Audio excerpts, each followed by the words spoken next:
जुल्म के साए में मुंह खोलेगा कौन? जुल्म के साए में मुंह खोलेगा कौन? हम भी चुप रहेंगे तो फिर बोलेगा कौन? साथियों, सबसे पहले तो मैं धन्यवाद देना चाहूंगा बनते सुमित दत्तन जी का कि उन्होंने आदर सम्मान दिया और बोलने का मौका दिया। साथियों, मंच पर बैठे सभी सम्मानित साथी, सामने बैठे श्रोतागण, सभी को मेरा नमो बुद्धा, जय भीम। साथियों, देश के हालात कैसे हैं सब लोगों को पता है और ऐसे हालातों में दुश्मन को चुनौती देना कोई शेर दिल वाला ही कर सकता है।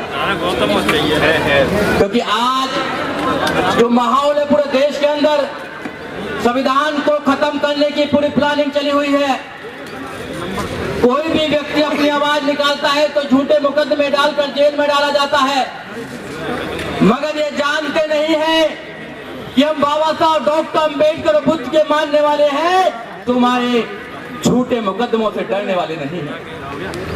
इनको पता होना चाहिए कि बाबा साहब डॉक्टर अम्बेडकर ने इस देश के अंदर जो क्रांति लेकर आए हैं, जो बाबा साहब डॉक्टर अम्बेडकर ने अपने कलम के माध्यम से जो संविधान दिया है, वो संविधान हमें आजादी देता है कि हम इस देश के अंदर वो सब काम कर सकते हैं जो संविधान में लिखा हुआ है। मगर संविधान को पढ़ना पड़ेगा। संविधान हमें आजादी देता है कि हम समता की बात करेंगे, हम भाईचारे की बात करेंगे। फिर इन लोगों को कौन सा संविधान आजादी देता है कि ये सत्ता में बैठकर भी ये विषमता की बात करते हैं, ये धर्म की बात करते हैं? तो आपको समझना होगा, जिनकी सत्ता होती है धर्म उनका होता है।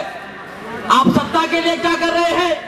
जैसे बंते जी ने अभी कहा कि लोगों को पार्लियामेंट में जाना चाहिए, 131 मेंबर ऑफ पार्लियामेंट हमारे जाते हैं, मगर वहां कोई क्रांतिकारी नहीं जाता है। सब अपनी कुर्सी की बात रखने के लिए जाते हैं। इस कुर्सी के लिए बाबा साहब डॉक्टर अम्बेडकर ने संघर्ष किया है और संघर्ष करके हमको एक आजादी दी है। संविधान की आजादी जो देने के बाद जब हम लोगों को वोटिंग का अधिकार मिला तो हम सत्ता में आए और सत्ता में आने के बाद हमारे साथ क्या हुआ आपने देखा होगा कि आज क्या हो रहा है। मगर हम लोग बाबा साहब डॉक्टर अम्बेडकर की बात को समझने के तैयार नहीं है। बाबा साहब डॉक्टर अम्बेडकर को पूर्ण रूप से मानने के लिए तैयार नहीं है। बाबा साहब डॉक्टर अम्बेडकर ने 14 अक्टूबर 1956 को नागपुर के अंदर क्या किया कि आप बुद्ध बन जाए। मगर हम लोग तो कह रहे थे कि 2 नावों में हमने पैर रख रखा है। मुझे लगता है कि 2 नहीं 3-4 में रख रखा है। बहुत से लोग तो और भी जाते हैं, देखा नहीं कहाँ जाते हैं, क्योंकि भगवान की उनको एक आशा चाहिए। और मेरा मानना है कि भगवान को 2 प्रकार के लोग मानते हैं, कायर और लालची लोग मानते हैं, और कोई नहीं मानता। बुद्ध ने भगवान को नहीं माना, बाबा साहब डॉक्टर अम्बेडकर ने नहीं माना, हमारे महापुरुषों ने नहीं माना।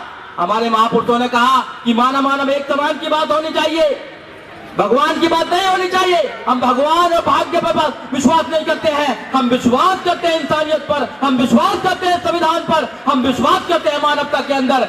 मगर कुछ लोग संविधान को तोड़ना चाहते हैं। मैं आपको एक बात बताना चाहता हूं कि लोग संविधान के पीछे क्यों पड़े हैं। और भी बहुत सारी चीजें हैं। संविधान आपको आजादी देता है, हर चीज की आजादी देता है। अगर मैं यहाँ खड़े होकर बोल रहा हूँ तो संविधान आजादी देता है, आर्टिकल 19। अगर मैं वकील बना हूँ तो संविधान आजादी देता है। हमारे वकील साहब अभी कह रहे थे, पूर्व मंत्री भी थे राजेंद्र पाल गौतम जी, कि उन्होंने LLB की और LLB करते करते 8,000 रुपया लगे। मगर मैं आपको बताना चाहता हूँ, मैंने LLM तक किया, मेरा 1 पैसा भी एजुकेशन में नहीं लगा, क्योंकि बाबा साहब डॉक्टर अम्बेडकर के रिजर्वेशन से मुझे एजुकेशन मिली है। आपने देखा होगा जब यह सरकार थी 2007 से लेकर 2012 तक, तो जियो बैलेंस पर एडमिशन हुआ करते थे, मगर और सरकार में क्यों नहीं होते हैं, ये आपको समझना पड़ेगा। ये हमारी एजुकेशन को खत्म करना चाहते हैं। एजुकेशन को इसलिए खत्म करना चाहते हैं क्योंकि एजुकेशन आपको ताकतवर बनाती है, आपको सवाल करने का मादा देती है। एजुकेशन इनकी आंखों में आंखें डालकर सवाल करने का आपको मादा देती है, इसलिए एजुकेशन को खत्म करना चाहती है। मैं एक छोटी सी कहानी बताना चाहता हूं, उसके बाद मैं अपनी बात को खत्म करना चाहता हूं। और भी वक्त है साथियों, आपने सर्कस देखा होगा, सब लोगों ने सर्कस देखा होगा।